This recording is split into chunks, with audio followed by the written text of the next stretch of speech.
Olá a todos, sejam bem-vindos ao nosso encontro via internet no Centro Espírita Allan Kardec.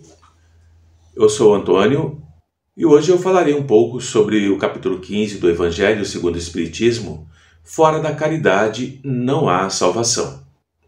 Sempre começamos com a nossa prece e eu costumo fazer uma prece chamada de amor, onde nós pedimos ao nosso querido amigo, ao nosso querido mentor, ao nosso querido mestre, a proteção de amor sobre nós que carregamos ainda as nossas dores seculares, aquelas feridas que ainda não cicatrizaram em nossa alma, em nossos corações. Pedimos ao Mestre que nos ensine a viver o sofrimento com a sua alegria, com a sua serenidade, para que tenhamos a sua coragem, para que tenhamos a sua força, hoje e sempre. Temos uma passagem no Evangelho na qual Mateus nos fala sobre a volta do Filho do Homem, em toda a sua majestade, acompanhado de todos os anjos, e após sentar-se no trono e chamar todas as gentes, o Filho do Homem separará uns dos outros. Essa separação, ela é semelhante com aquela que o pastor faz com os seus cabritos, com as suas ovelhas, nos fala Mateus. Colocará as ovelhas à direita e os cabritos à esquerda. E nesse processo de separação, o Filho do Homem dirá aos que estão à sua direita: Vinde a mim, benditos de meu Pai, entrai no reino que está preparado para vocês desde o princípio do mundo, porque eu tive fome e me deste de comer, eu tive sede e me deste de beber, eu era hóspede e me recolheste, eu estava nu e me cobriste, eu estava enfermo e me visitaste, eu estava no cárcere e vieste me ver. Prática da caridade.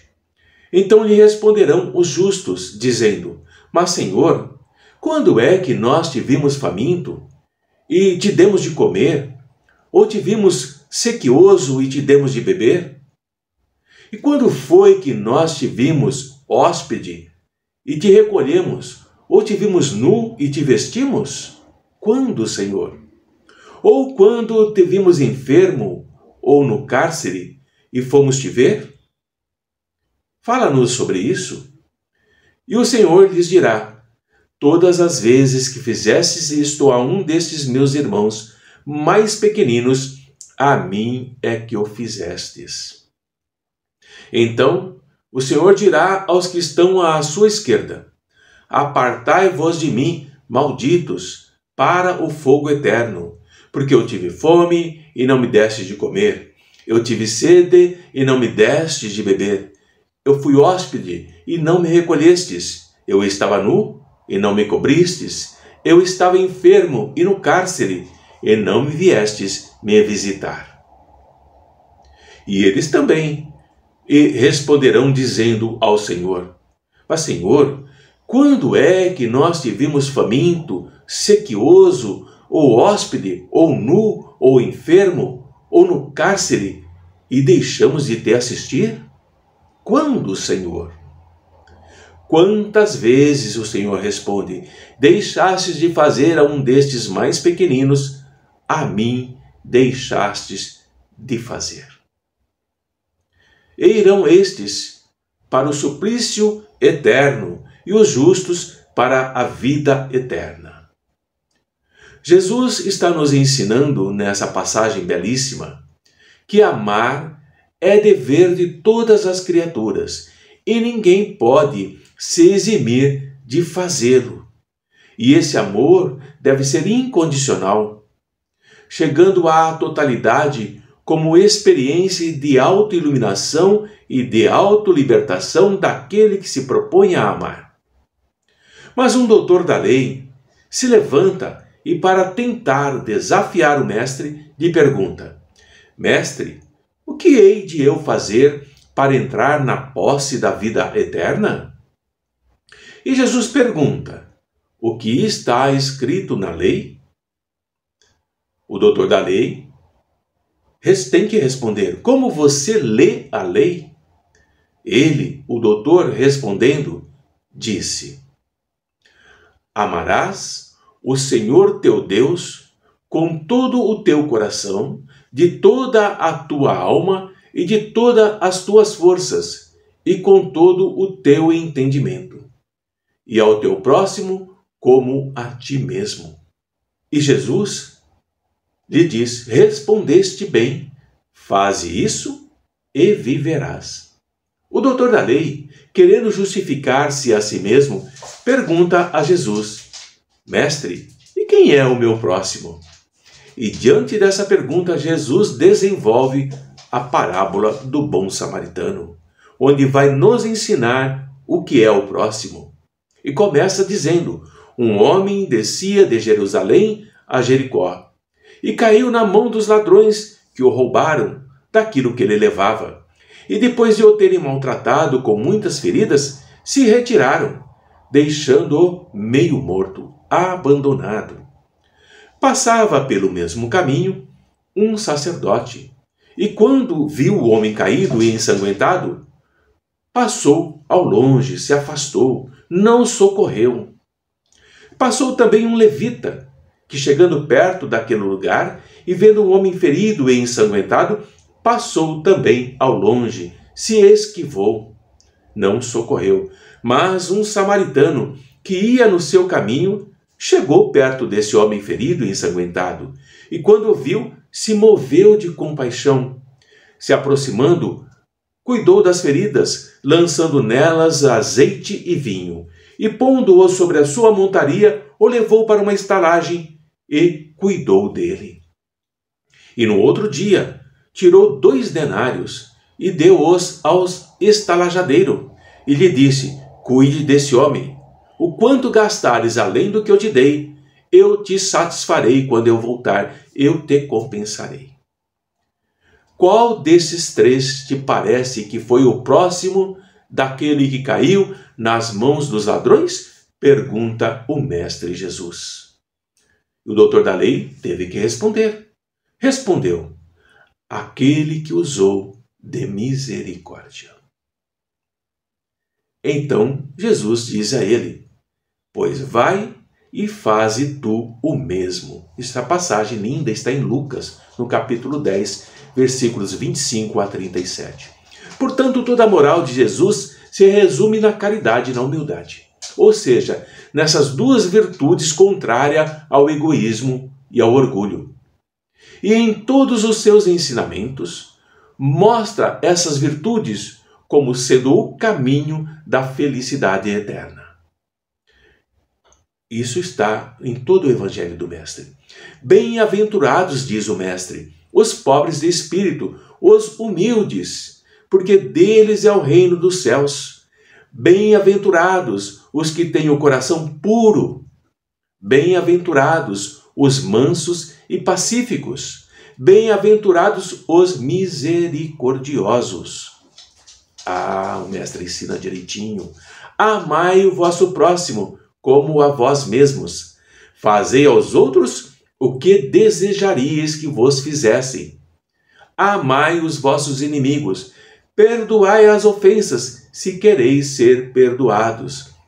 E fazei o bem sem ostentação. Julgai-vos a vós mesmos antes de julgar os outros. Jesus está ensinando humildade e caridade. Eis o que não cessa de recomendar e o que ele mesmo nos dá o exemplo todos os momentos. Orgulho e egoísmo.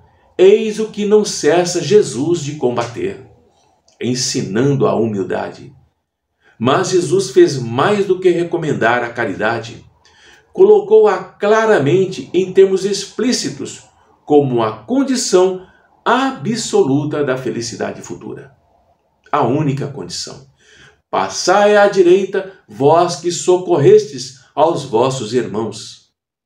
Passai à esquerda, vós que fostes duros para com eles. É esse o resumo da fala de Jesus. Indaga pela ortodoxia da fé, pergunta qual é a tua fé. Ele faz distinção entre aquele que acredita de uma maneira e aquele que acredita de outra. Em momento algum. Não, pois Jesus coloca o samaritano, considerado herético, mas que tem amor ao próximo, sobre aquele ortodoxo a quem falta caridade, o sacerdote. Jesus não faz, portanto, da caridade uma das condições da salvação, mas a condição única para a salvação. A caridade, meus irmãos e minhas irmãs, encerra implicitamente todas as outras: a humildade, a mansidão, a benevolência, a justiça, todas as outras. E porque ela é a negação absoluta do orgulho e do egoísmo. O maior mandamento é o mandamento do amor. Amarás o Senhor teu Deus de todo o teu coração, de toda a tua alma e de todo o teu entendimento. Este é o maior e o primeiro mandamento. E o segundo, Jesus acrescenta, semelhante a este é: amarás ao teu próximo como a ti mesmo. Estes dois mandamentos contêm toda a lei e todos os profetas. Está em Mateus capítulo 13, versículos de 30 a 40. Portanto, o amor está presente em tudo que se refere ao Pai e em tudo que se refere às suas criaturas. Primeiro mandamento: amarás o Senhor teu Deus de todo o coração e de toda a tua alma e de todo o teu entendimento. Segundo mandamento: amarás o teu próximo como a ti mesmo.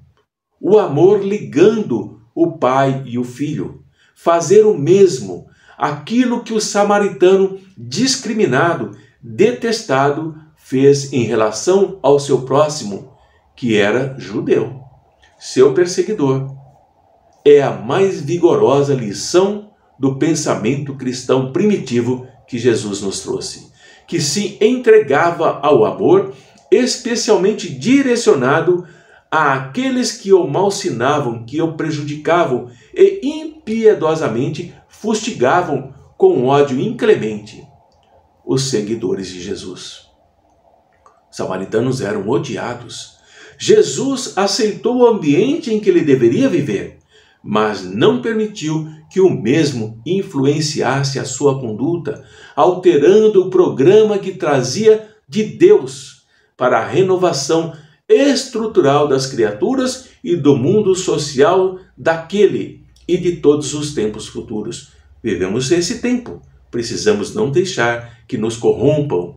Não poderia haver melhor modelo para ensinar o amor, que esplende, radia na ação da caridade, do que a figura do samaritano escolhida por Jesus, considerando o seu desvalor para os judeus, a indignidade que lhe atribuíam, sendo ele quem socorre o adversário, sem fazer qualquer pergunta, sem se lembrar que aquele homem caído, que aquele homem espoliado e ferido é alguém que o maltrata e o desconsidera diariamente, e que por sua vez o deixaria aos abutres e à morte sem qualquer sentimento de culpa, caso a situação fosse oposta. O samaritano condoeu-se, vendo a si mesmo abandonado e vencido, reconhecendo no outro a imagem e semelhança de Deus, porque seu irmão, embora ele não o considerasse, e assim, tomado de compaixão, socorreu-o, deu-lhe a montaria, seguindo a pé e protegendo-o de qualquer queda, a fim de o amparar em uma hospedaria. O judeu não faria isso com ele. Certamente o judeu ultrajado jamais conhecerá o seu benfeitor samaritano. Tampouco o samaritano saberá o que aconteceu posteriormente com o seu beneficiado, o judeu. Mas a ele interessa ajudar naquele momento, porque depois seria tarde demais. Não fazer o bem ao judeu seria uma forma de estimular o mal. Precisamos tomar cuidado de não perder a oportunidade. Sua consciência não concordaria com uma atitude de sombra de tal natureza. porque ele, o samaritano, já estava livre do condicionamento de revidar prejuízo por prejuízo, perversidade por perversidade. E caridade e humildade, esta é a única via de salvação. Egoísmo e orgulho, esta é a via da perdição. E esse princípio é formulado em termos precisos nas palavras do Mestre Jesus, quando diz para amar a Deus de toda a tua alma e ao teu próximo como a ti mesmo. 2 pensamentos que contêm toda a lei e os profetas. E para que não houvesse equívoco na interpretação do amor de Deus e do próximo, temos o 2º mandamento, que é semelhante ao primeiro, significando que não se pode amar verdadeiramente a Deus sem amar ao próximo, nem amar ao próximo sem amar a Deus. Porque tudo quanto se faz contra o nosso próximo é contra Deus que nós estamos fazendo. Não podendo amar a Deus sem praticar a caridade para com o próximo. Todos os deveres do homem se encontram resumidos nesta máxima de amar a Deus e ao próximo. Jesus nos fala: eu sou o pão da vida, eu sou a porta, eu sou o caminho, eu sou o bom pastor, eu sou aquele que ama a Deus e ama o meu próximo. Somente indo até Jesus e deixando-nos penetrar pela sua realidade é que poderemos entendê-lo em sua plenitude.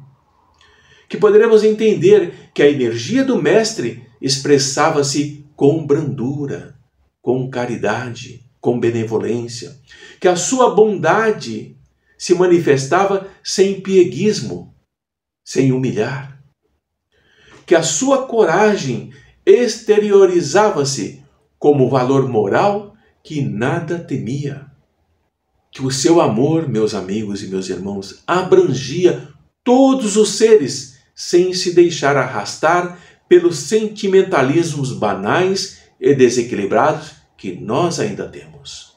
Que a sua sabedoria se irradiava sem constranger os ignorantes, sem humilhar. Que a sua gentileza cativava, sem deixar distúrbios na emoção do próximo. Jesus era severo, mas não era brutal.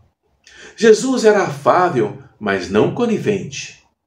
Jesus nobre, mas não orgulhoso. Jesus humilde, não verbal.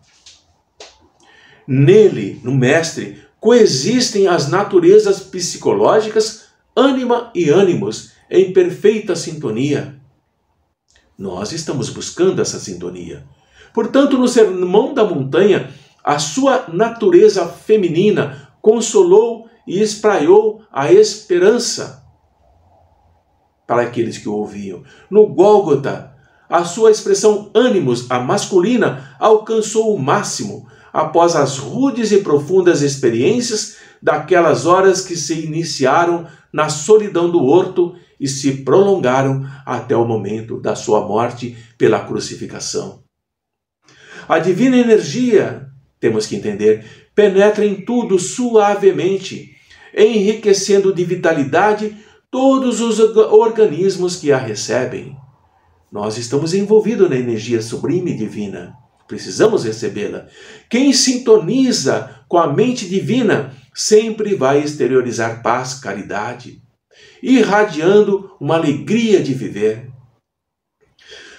Como um raio de sol que beija o pântano com a mesma tranquilidade que faz com a pétala de rosa, não se aturdindo na bagunça, na balbúrdia, nem se alterando no silêncio.